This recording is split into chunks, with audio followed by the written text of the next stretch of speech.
You're listening to Honey, we made a Disney podcast? Two friends since first grade, now dads reliving the Disney movies we grew up on with our own kids. I'm JB Wagner. And I'm Eddie Ferguson. And on today's episode, we choose Combat Rock as we review A Kid in King Arthur's Court. But first, JB, how are you and the family? We're doing good. We recently went on a little vacation trip down to ye old Florida, to Destin, Florida recently. First, drive or fly? We drove there as a little close to 7-hour drive down there and about 6 and change on the way back because we found a faster way to go back. Because I'm a dad and I do things like that now. Dad moves. So this was going to be a big trip. My son hadn't been on the beach in a really long time. So we wanted to kind of give him that experience, go run around, get in the sand. Yeah. My daughter, I don't think she had ever been. Maybe she went a little bit Christmas, a couple Christmases ago. But so this was going to be a fun go down with the family, everything like that. So we get in, arrive at at the home we're going to be at, and I'm like, okay, I want to go take my son. We're like a quarter of a mile away from the beach. I'm like, I'm just going to run and take him over to the beach just to get his eyes on it, just like get him to go play on it right away. But we didn't put swimsuits on or anything. We're just going to go. So grab him, take him down there, and he sees the beach and he like runs out there. This is awesome. And he just plops himself down the sand and he just starts digging away. I'm like, no, there's the Gulf of Mexico is right there. Like there's water, but he's big just ocean. Like loving the sand. He's just like getting all the sand everywhere. And so I have to like literally drag him out to the water, but we can't go in the water yet. And he wants to go in. So it was kind of a weird first impression. So next day we all get up and we're like, okay, let's go out to the beach. And then it started my week of just, I knew it wasn't going to be super relaxing because whenever you're talking about toddlers and young kids, like out away from home, in an ocean, yeah, anything that is deadly could kill them, could rip them underneath the water and topple them and make them drown. Is just not a fun experience for you're terrified adults. The whole time. You've got even just that. Maybe you're not terrified the entire time, but you've got some level of it. There's something like right there in the back of your mind that's just like he could be sucked out there to the ocean. I'd never see him again. And we were staying at a place that had a pool in the backyard too. So there's that added level of there really is not even when we're home. There is no time when your antennas aren't up, just like waiting for one of my two kids to do something crazy.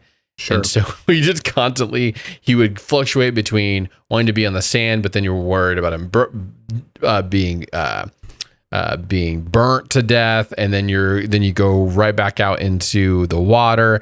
And my son was like, wherever the line is, he was that kid leaning over it, trying to get as far, and he kept pushing to go farther and deeper into the water where I'm like, buddy, it's like almost at your chest, knocking him backwards. And so we did this whole thing where I like stood him right in front of me, and the wave just knocked him into me over and over and over. And he loved it. He loved every second of it. And I just had to keep on taking breaks. I'm like, I'm so tired from doing this. It was crazy. But then we even tried to do something simple like going to do putt-putt golf. And we had our stroller for our daughter because my son was going to play and he was loving playing putt-putt. He had never putt-putted before. But this little mini putt-putt, Eddie, it was the most, like most putt-putt places, you just like kind of walk, it's on level ground and you just like kind of go around in circles and whatever. No, this thing had like stories to it, level up, down, the most stairs we've ever had to go through. And we're doing this, me and my wife, trying to carry the stroller with my daughter in it, up and down all of these levels. And to the point where there was one spot where we're like, okay, we can take a level back. We're like, Grandma Pop-Up, can you please just watch Sissy right here? We're going to go continue do this little wing of it and then come back. So it was fun. I'm exaggerating to some degree here. There was tons of fun things to it, but toddlers and the ocean or little kids in the ocean. Right. That'll be the one thing I'll be happy about when he's 13 or 14 or whatever. And we'll be like, yeah, go play in the ocean. If I can see you, whatever, go live your best life. This was holding him back from the edge of the cliff that he was dangling over the entire time. Sarah and I were just talking about this because there will probably be a lot of beach vacations in our future, seeing that we're moving to a country that is primarily beach. And we were like, this isn't going to be relaxing or fun at all. Like, I'm just going to be terrified the whole time that he's going to be swept out into the ocean. And I'm not, so we were like, maybe we don't go to the beaches. Maybe we got to find something else. Sounds terrifying. It kind of was. So when did you guys get back? We got back a couple days ago. I had Sunday off, but today was my first day back at work. So, but I mean, you weren't at the golf on Sunday morning. No. You missed because you missed the splashdown of Crew Dragon 1. Crew Dragon 1? Oh, that's right. There was Resilience SpaceX capsule. SpaceX, yeah. Dropped down at like 2:38 in the morning. It was like one of the first nighttime capsule drops since Apollo 8. Big deal. And my favorite, now, because SpaceX pretty much operates just like Delta or Southwest. Like they're an FAA regulated rocket launch company. Yeah. And so whenever the capsules drop back down, they always say, "Thank you for flying SpaceX." It's clever. It's clever. And this time the guy who said it, he goes, thank you for flying SpaceX. For those who are enrolled in our frequent flyer miles, you've earned over 58 million miles in this flight. I was like, yes. I love things like that. So I was hoping you would have been in proximity. I know you wouldn't have been like able to see it or stand out there, but you know me and things like this. Like, oh goodness, yes. But today we're gathered to review one of the classics of the 90s decades. Yes, we are going to be reviewing the classic film. You've said it so eloquent. I have nothing to add to it. We're just gonna roll into this. What we're talking about today is A Kid in King Arthur's Court. Cue the Disney sound effect.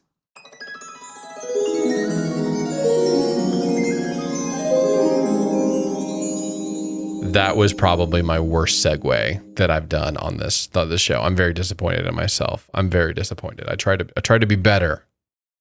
Let's hope IMDb, its description is better. But we'll see. So here we go. A Little League player is sent back into medieval times where he is given the task of saving Camelot. Got the basics. Yeah.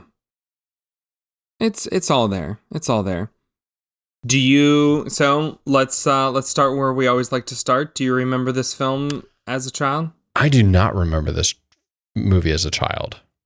I very much I'm pretty sure I've never sat down and watched this film from beginning to end before. I've probably seen tons of little scenes from it, but I didn't remember a single piece of this film. So I don't think I watched it. Oh, really? Okay. I wouldn't say that this was one of my favorites, but I definitely remember it as a kid. And watching through it kind of had some nostalgic or kind of, oh yeah, I remember this. Oh yeah, this is funny kind of moments in it all, but not necessarily a favorite. What, so let's just kick things off here. I just gotta, get this off my chest on behalf of all these kids who don't like sports. Like the opening sequence, I'm just like, then don't make the kid play baseball. Like it's obvious he hates this. It's obvious that this is painful. Did you feel seen, Eddie? Did you feel seen? Yeah, no, I felt bad for the kid because I'm like, don't make him play. Like, it's obvious he doesn't want to play, and he's like cowering there. And I'm like, yeah, it's terrifying to have somebody chuck a baseball at your face. How much on a scale of 1 to 10, what made you more cringy, like this scene or the scene from Heavyweights where he's trying to throw the ball over the fence and it's not going over? Well, I identified more with the scene from Heavyweights. Oh, that's such a funny sequence when he does it like 4 times. Well, I think, and to spoil, right, because they come back to that scene at the end of the movie, and it's like this whole movie was about giving the kid the confidence to just hit a baseball. Oh, no. That's the unintended moral consequence of this story. Yeah. If you go back in medieval times and slay an entire, stop a coup from happening, sure, you too can then hit a baseball in everyday life. And I want to come back to later on the other twist at the very, very end. I want to come back to that, the ending. Yes. But anyways, Eddie, it's so funny that this movie primarily hinges around a few actors. Thomas Ian Nicholas was I forget what else he was in at this time. Rookie of the Year. This was about a year after, which was and still is kind of like a favorite of childhood movies. Yeah. And then he goes on. He's one of the few child actors that like has sustained a pretty strong career even afterwards. You know what's crazy? Get this. This came out in 1995. It's only 4 years later that he's in American Pie. Talk about trying to rebrand yourself. Yeah. No longer the Disney kid actor. But a lot of people do that. So it centers around a lot around him, a lot around King Arthur, Joss Ackland, Art Malik, Lord Belasco, even Princess Katie, and just hiding in the wings. This entire film is the two most notable actors from this. Kate Winslet, 2 years before she's in Titanic, and then Daniel Craig. And he's playing a big character. He's playing especially near the end when he like loses consciousness or whatever. And he's just like this big character that's in this film. Yeah. It's so funny. And honestly, even when you go look at the description on IMDb, stars in this film, Thomas Ian Nicholas, Joss Ackland, Art Malik, that's where it ends. They have them listed way down on here partially because they are not like one of the 3 or 4 top characters in this film. Minimal speaking lines. Now I just wondered if I don't know if there was an overlap between this and Titanic, but was James Cameron like watching this and going, you know what, her that's who I want for Titanic. My guess is that he didn't see this movie, or if he did, had no idea that, Kate Winslet was even in this movie. Do you think Daniel Craig used his reel from this to audition to be James Bond? You know how every actor has those movies they wish they hadn't done. Just not going to put this on my reel. It's just not going to be anywhere. It's hard enough to try and get it off IMDb. The talk show host brings up the fact that they were in said movie and they're like, This has got to be that movie. One of my favorites, though, is because they have the Razzies every year to give away the awards for the worst films of the year.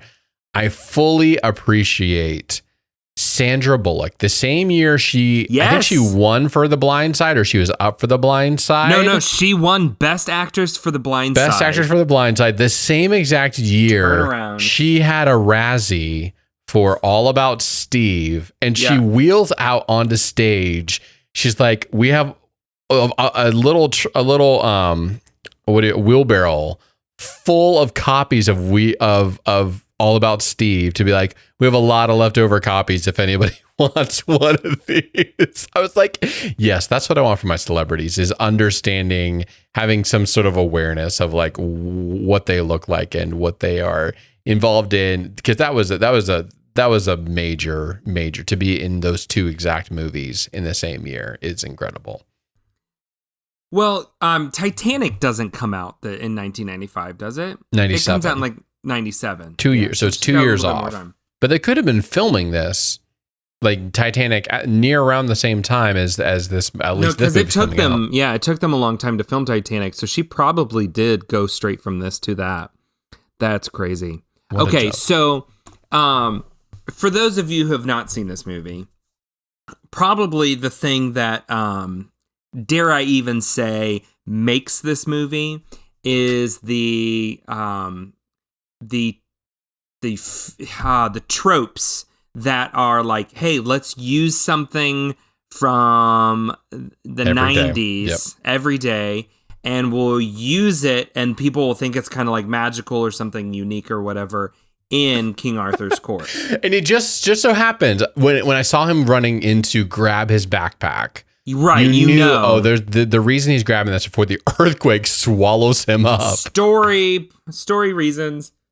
We need to have that plot point in there. Yes. So there's things like the Swiss Army knife, there's the CD player, there's the flashlight, right? Here's what I want to ask you.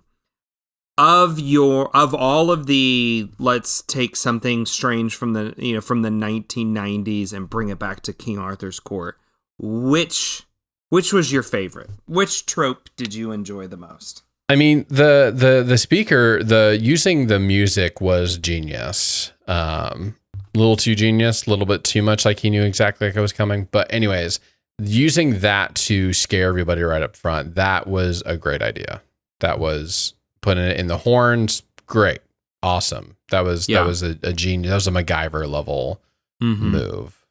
So it's hard to top that because the rest of them were pretty bad. I'm mostly thinking of the one in particular, the great equalizer. Using the ray from the CD player. Okay, so hold on. That is my favorite, okay? That was my favorite all those reasons. Because I remember as a kid trying to do that with my own CD player. I remember seeing this as a kid and being like, holy crap, you can do that with your CD player? This is amazing. So I remember getting it out and seeing if I could point the laser out at your sister, of the CD player. At Martha, probably. Yes. Of course it doesn't work. You stupid movie, it's like the great equalizer. And it's such bad CG. This whole film is filled with, from the very first just from the time he falls in, but even when he's like, what land is this? And the horrible sky replacement, which is where they take a scene and they superimpose like those beautiful, majestic, moving clouds and stuff like that. From that moment, it was just like, oh, this is bad. This is bad. The whole movie, just all of the special effects were horrible. They stood out so badly. This does not hold up at another level.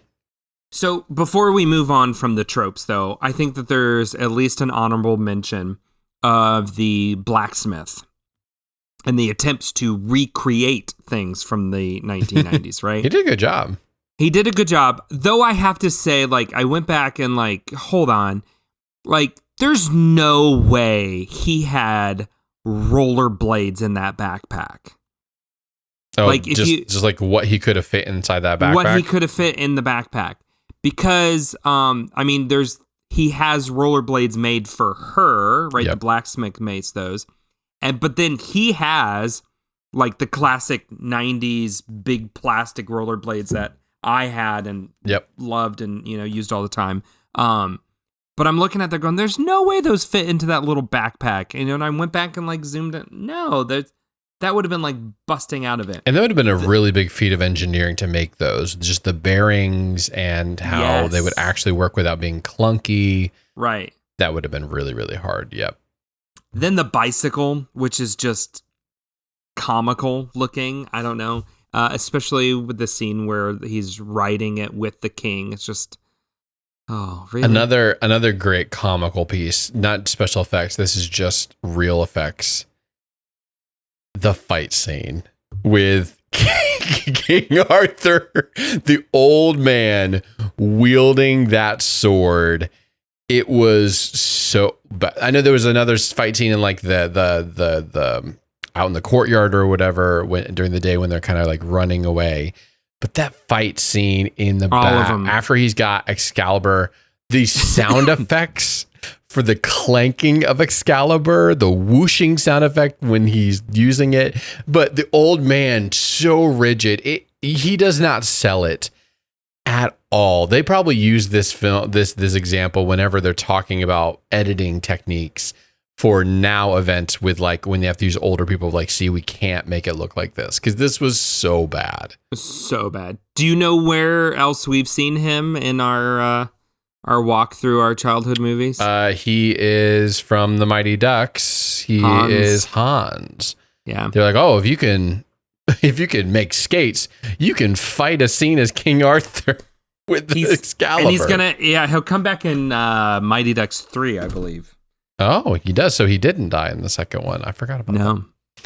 Yeah, no, any fight scene with basically all the fight scenes were horrible in this film, but anything with King Arthur was just like, no, just stop. No, stop. It was so bad. No, it was just painful all the way through. Lord Belasco, the bad guy in this movie, I don't remember Art Malik in anything else, but one of the most rigid, formulaic bad guys, like just the delivery of every line, it just also just ripped fell flat directly from Aladdin.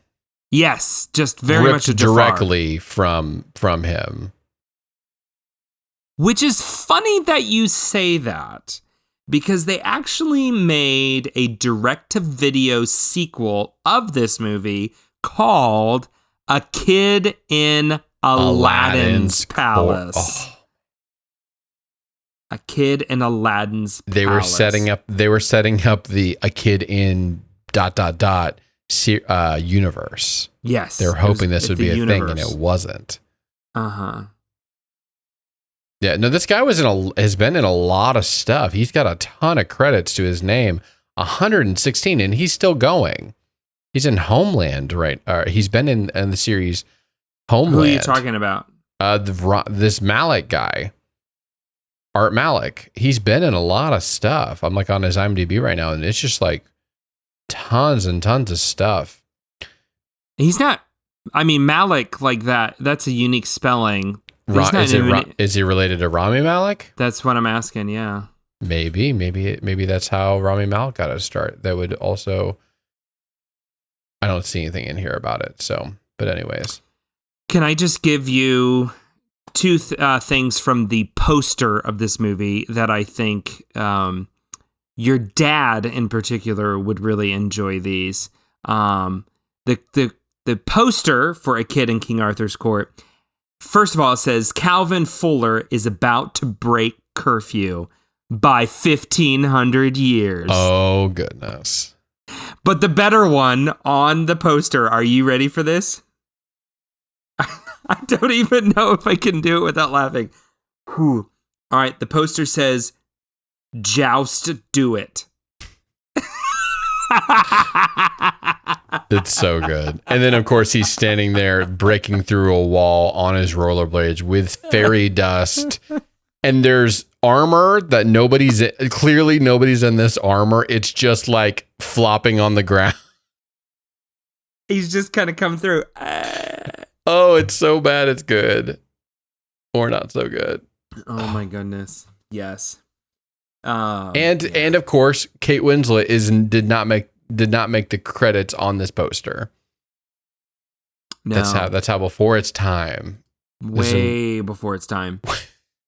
Yeah. Speaking of way before its time, we like to talk about how things would be remade in 2021. Now, I'm surprised this hasn't been remade. Because, well, one, it is based off of a classic piece of literature, Connecticut Yankee and King Arthur's Court by Mark Twain, right? So one of Mark Twain's more well-known novels. So I'm surprised that this hasn't been touched. Interesting. I did not know that piece of it. Oh, yeah. Like this whole idea of like the random time travel back to King Arthur's Court. This could make a great Disney Plus movie, right? This could, another remake. One thing that they would not have to change about it if they wanted to keep a piece of this for 2021 is the reveal of the Black Knight at the end. It was always Kate Winslet. I was like, that's going to stay in the remake. In the 2021 remake, they're going to keep that little nugget where she really was the Black Knight all along. Did that surprise you? Did you jump up out of I wasn't ready for that. But then again, that whole ending was kind of all fumbled because I didn't really understand the legality of Calvin filling in for Master Kane on the horse at the end, purposely having his head knocked off, then back on, then he jousts him. What witchcraft is this? And did that just set him off so much that then the kid was able to get him, all because Master Kane was knocked out unconscious, and that's where we get the slapsticky Daniel Craig stuff. And so then he's going to kill the kid because he won in the end. But then the Black Knight shows up and like shoots him to keep him from attacking him. There was just so many moving parts that I was still amazed. I was still like, oh, that wasn't, I didn't see anything that would have initially said this is Kate Winslet. So that was a surprise. But in 2021, surprise they could keep. So if this is in 2021, like I'm trying to figure out what else would go back, like we would obviously have like an iPhone, but like, is he just going to be useless? It'd be a brick. Right. It couldn't do anything. He's not going to have any, signal. So there's not like he's going to amaze people by some like TikTok dance video or anything. I mean, an iPod would do more. If this was made in 2005, it'd be an iPod. You'd be using an iPod for this. But then that would negate. Didn't you love that original iPod, the click wheel? Had that. Just so my dad good. Had it, and I just kind of commandeered it from it. Probably where my kid gets it from, where my son commandeers my stuff. Yeah. So let's think about this. If we were still doing poll questions, we would say, what would be the thing you would bring with you on your trip back to the Stone Ages? It's a hard one.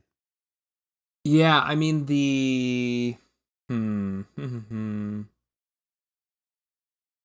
I mean, there's like those hover scooters. You know what I'm talking about? That people stand on, and that's just it, like little platform scooters. I don't know what those are called. I mean, like soda? Can of soda? Soda? I'm trying to think of anything. But they had soda in the 90s. It's all technology that doesn't like... It doesn't transfer back. Nothing transfers back because you need Wi-Fi. Wi-Fi or LG signal. I mean, would a laptop, a camera, maybe a camera, maybe a video camera, kind of spook people a little bit? Well, what would happen is if they were to make this on Disney Plus in 2021, there would be some story line that would allow that, like somehow Merlin's portal picks up a 5G signal and allows him to have, signal in one part of the castle. Like one part of the castle he's able to have. Because it's just like in nowadays where you don't have great Wi-Fi signal. Right. It's like you got to hold the phone up down on the east wing of the castle while you're touching, Merlin's basin pool thing, or you got to hold Excalibur up in the air, and that's what gives you better signal. It's like, oh, I got a bar. Okay. I got a bar. All right, you guys have got to see this amazing TikTok video. It's going to blow your mind. It's pretty sad that we can't think of anything that we would take back to the times because it just would not work anymore. Like it's better if King Arthur comes to 2021. Like that's a better experience. I'm telling you, I think the 90s was the best decade to grow up in. Because you had just enough technology and things that like opened the world and made it amazing, but it wasn't advanced enough that we still had, fun rollerblading. We still had fun, going out and getting into trouble and stuff like that. Eddie, when was the last time you went roller skating or rollerblading?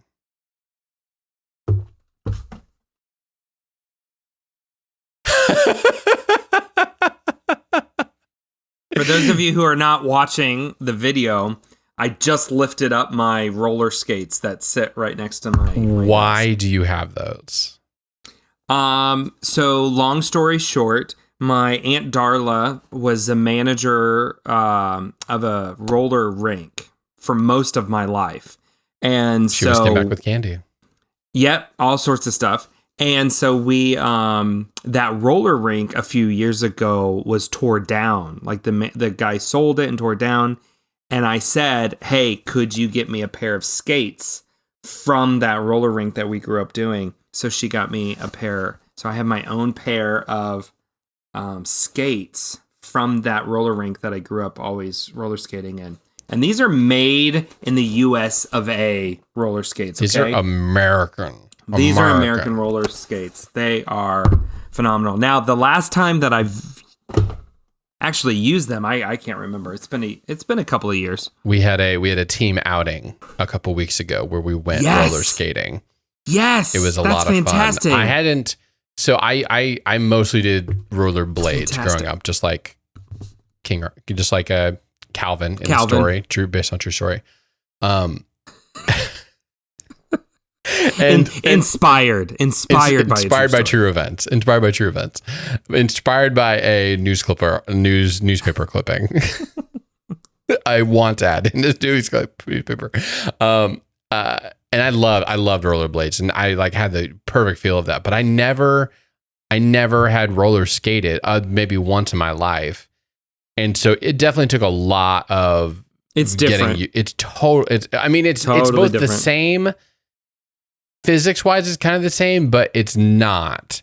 And the movement of your foot is different. Yeah, it's like, okay, it's doing the similar thing, but it's not quite. So that I just recently had this experience of living my life as Calvin for a moment from those scenes. But I much prefer rollerblades myself. So. This makes me want to get out and use these, though. I'm like, okay, I just want to know what Lewis says when you try to do it. Yeah, he would enjoy it. I'm surprised nobody's bought him little roller skates yet. Because they used to be big, like the overshoes ones. Sorry, we're getting off track. But speaking about Merlin and Wi-Fi signal, the Well of Destiny, and just Merlin in general was kind of a piece of work. He was all over the place. He did not have his stuff together. It just seemed like such an odd, like, how are we going to get a kid back in King Arthur's Court? Oh, we'll just have Merlin's pool, And there's so many story plot holes in all of that doesn't really hold up or make sense. Yeah, did you appreciate the fact that evidently he was changing history by going back and there was no round table yet? Merlin is fake dead. Yeah, this kind of goes back to the whole, I just watched some video essay on YouTube on time travel and like how different films tackled it. And so this makes me want to like go back and rewatch this and see which category it falls into of the time travel. Are some of those categories the same thing that they talk about in Endgame, where they're making fun of all movies and time travel? So the way that this movie ends, speaking of time travel, like, what does this mean that we see Arthur sitting on the stands whittling with the Swiss Army knife? There. Yeah. Katie's at home plate. He uses Excalibur, the bat. Was this a dream the whole time? Did he actually travel back? She seemed to know him. But they were on the same team, so of course she would know him. He kind of like wakes up in the dugout. Maybe he was just so afraid of being of actually having to hit the ball, which I will say I felt seen when I was watching him, because I was also deathly afraid of being hit by a baseball. I was hit by a baseball. Oh, I got hit by Corey King. Corey King hit me. Oh. And so from then on, I was out. It's a traumatic thing. It is a traumatic thing.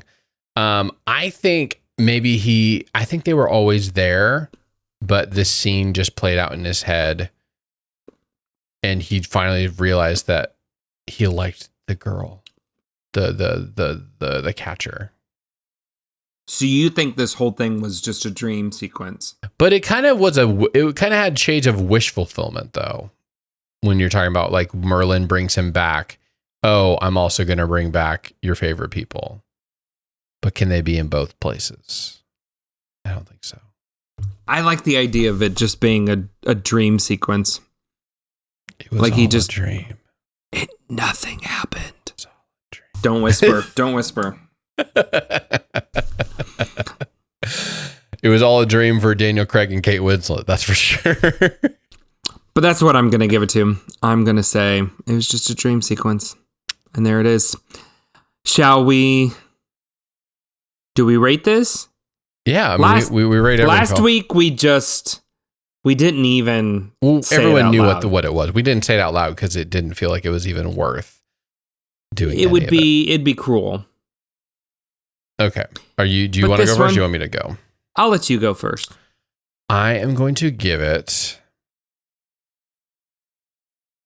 a 2.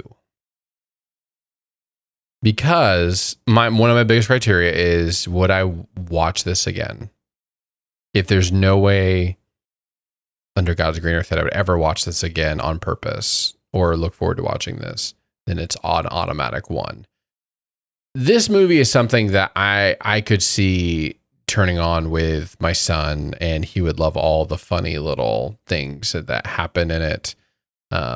It's not a good movie. It's the TNT level. This thing should be on TNT, just like the TNT level. Randomly on the TNT channel, just like kind of comes on. And you're like, oh, is that King Arthur's Court? You watch a couple scenes and you go back with your life. That's right. Basically where this movie is. I'm going to agree with you. I was kind of on the fence of like, I almost was going to give it a 1 because I would not ever want to watch this movie again, except for the fact I thought my nephews right now would love this movie. I think my nephews would really enjoy this because they're big like Rookie of the Year fans. Yeah. And then Mom bought the Angels in the Outfield DVD so I could watch it for our podcast. And she immediately turned around and showed to the boys. They really liked that. This is the trio. This is the trio of kids. Kid baseball movies. Kid baseball movies. Yeah. So, yeah, I think it barely squeaks out a 2. Barely squeaks out a 2. Yeah, it's not a strong 2, but it's just like, you know what? You did enough to get a 2. Mm-hmm. Thought about 1.5, but I was like, if I'm going to go 1.5, might as well go 2. Might as well go 2 on this. But that's it. That is our review of the whatever. I don't even know if classic is the right word, but it is a movie called A Kid in King Arthur's Court from 1995. Definitely not a classic. I think this is the one where everybody goes, oh, yeah, they made that. Oh, yeah, they made that. Oh, yeah, I remember that. Oh, yeah, they made that. Is that movie where he points the CD laser in his eye? CD laser. Yes, this is that movie. But a movie that we are going to be doing next week that is more than just a movie. It is more than a classic. It is a mega classic. I can't think of a bigger word for it. I would say that seminal it is a film. You stole the word. Yes, a seminal film. It's like film. we have ESPN, Eddie. I love it. The seminal film. The start of so many things, including the tattoo on my wrist of the Luxo ball for anyone who's on YouTube, which you can watch us on YouTube. It's right there. is the movie Toy Story. We have actually jumped out of order slightly to get this thing in because, Eddie, our plan is... We're going to record this live. We're going to record this live. I need to make sure I bring my stuff with me to be able to do that. It's going to be so much fun. We're going to be in the same place at the same time. Same place, same time, same time zone. We are going to be doing this live. I wonder if we're going to... it's good. I'm a little nervous. You're nervous that we will do it more poorly? By being in the same spot? Yeah, like, does Zoom help us?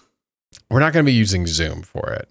I know, but like I'm saying, like right now, is it beneficial that I'm just talking to you on a screen? Is it going to be weird? It's easier to edit the audio from it, that's for sure. It's way easier to edit the audio of it.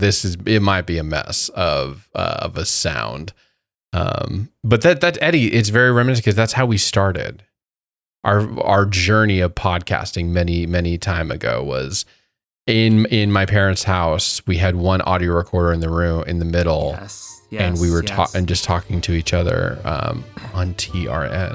So and here we are, all these years later, on our third podcast.